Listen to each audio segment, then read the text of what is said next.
Undeniable evidence could be found in that morning's Post, just below the yacht race story.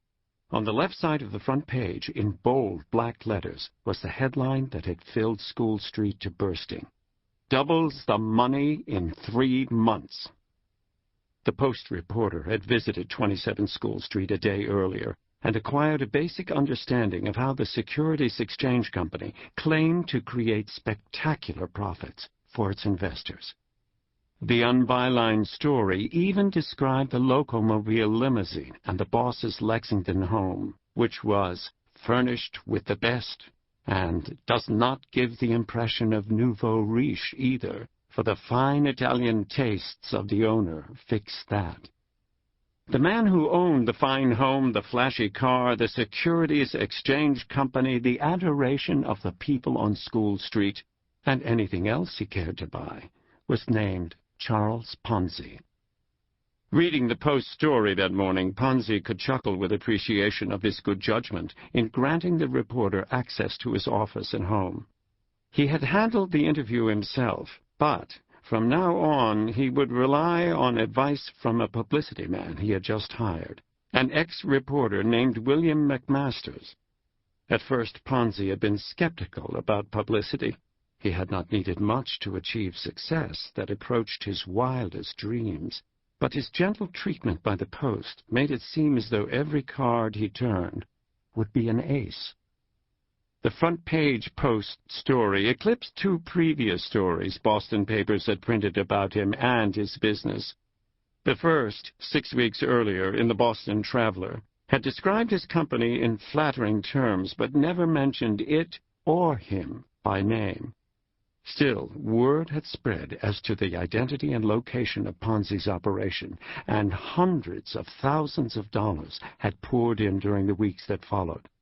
The second story, 3 weeks earlier in the Post, had been a brief item about a $1 million lawsuit filed against Ponzi by a furniture dealer.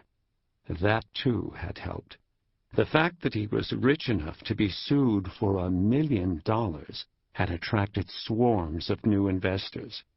The brief account of the enormous lawsuit had piqued the interest of the Post's young acting editor and publisher, who had ordered the follow-up feature story that appeared this day.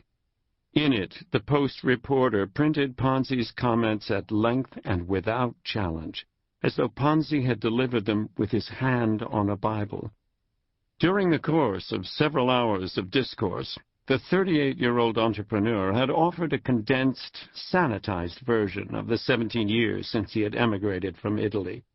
Then Ponzi had explained his business in broad, confident terms, telling how it was built on a modest and unlikely medium: international reply coupons, slips of paper that could be redeemed for postage stamps. He described his company's growth from pennies to millions of dollars in 7 months, and had boasted of the opening of branch offices from Maine to New Jersey. The reporter had filled a notebook with Ponzi's comments and played the notes back to Post readers as clear and sweet as a song from a Victrola. Ponzi had capped the interview with a priceless assertion, and again the reporter had obliged him by printing it. "I get no pleasure out of spending money on myself, but a great deal in doing some good with it. If I get more than $1 million, I will spend all over and above the 1 million trying to do good in the world. Now I have the $1 million. That I have put aside. If my business closed tomorrow, I am sure that I will have that amount on which to make myself and family comfortable for the rest of our days." If anyone doubted how secure Ponzi felt, the story continued. Ponzi estimates his wealth in excess of $8.5 million.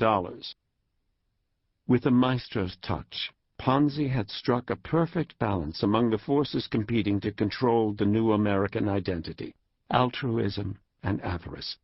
Now that he was all set, he insisted he had no need for more investors, but he would continue accepting their money out of the goodness of his heart, so they could join him and his family in savoring the finer things in life. The closest the story came to skepticism was the mention that federal and state authorities had looked into Ponzi's extraordinary investment plan. But the reporter diffused that landmine in a single sentence, writing, "The authorities have not been able to discover a single illegal thing about it." Ponzi could not have hoped for a more sterling endorsement. Adding to Ponzi's delight, below the front-page story was an ad for a prominent local bank, the Cosmopolitan Trust Company. The bank was trying to drum up new deposits by guaranteeing a generous interest rate, 5% a year, compounded monthly. To Ponzi, the ad was a divine gift. For months he had been comparing his promised rate of return, 50% in 45 days, to the paltry sum paid by the banks. Here was the same comparison on the front page of the Post, the self-proclaimed great breakfast table paper of New England. A working man with $100 to invest, reading that day's Post over a bowl of grape nuts, faced two choices of seemingly equal reliability, but vastly different outcomes. Even in the margins of his newspaper, he could calculate that depositing his $100 in the Cosmopolitan Trust Company would yield him an annual profit of $5 and change. That was assuming the bank did not fail in these days when federal insurance for deposits was barely a whisper of an idea. Or he could entrust his $100 to this Charles Ponzi fellow and watch it multiply over and again during the same year. If he reinvested his $100 plus interest after each 45-day period, he would walk away with more than $2,500 after a year. If he let it ride for a second year, he would pocket more than $65,000. It was an unimaginable sum at a time when the average U.S. income was about $2,000.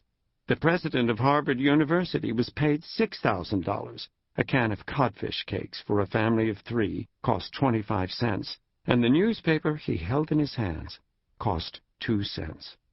Only a fool would choose the bank's interest over Ponzi's.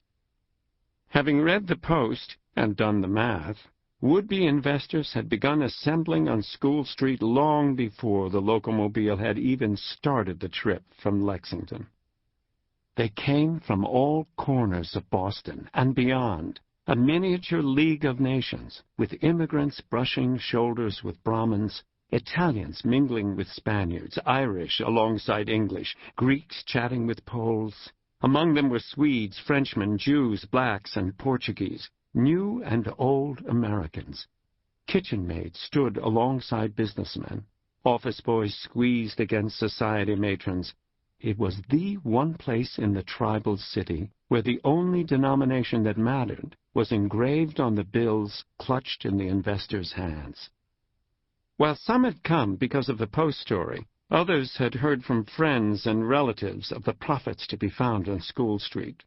Although the Post seemed to have only just discovered the Securities Exchange Company, the streets of Boston had been buzzing about it and Ponzi for months. When the Post story hit the streets, the Securities Exchange Company was already averaging more than $1 million a week in new investments. But potential investors were not the only ones focused on Ponzi. The Post story aroused the interest and concern of some of the most powerful men in Massachusetts. Several of them had already begun asking questions. The newspaper's inexperienced acting publisher, Richard Grozier, who had ordered the feature story after reading about the $1 million lawsuit, directed his staff to dig deeper into Ponzi's rise from poverty to prosperity. Similar orders issued from Boston's federal prosecutor, Daniel J. Gallagher, and Massachusetts Attorney General J. Weston Allen, whom the Post reporter had tracked down vacationing on Cape Cod. The Attorney General, as priggish as he was ambitious, answered vaguely that one of his assistants, a young prosecutor named Albert Hurwitz, was dutifully investigating Ponzi. 2 other public officials also took note of the Post story: Boston's corrupt district attorney, Joseph Pelletier, and the state's incorruptible new bank commissioner, Joseph C. Allen, who had only recently been named to the job by Governor Calvin Coolidge. Collins eased the locomobile to a stop, hopped out, and hustled to the back door.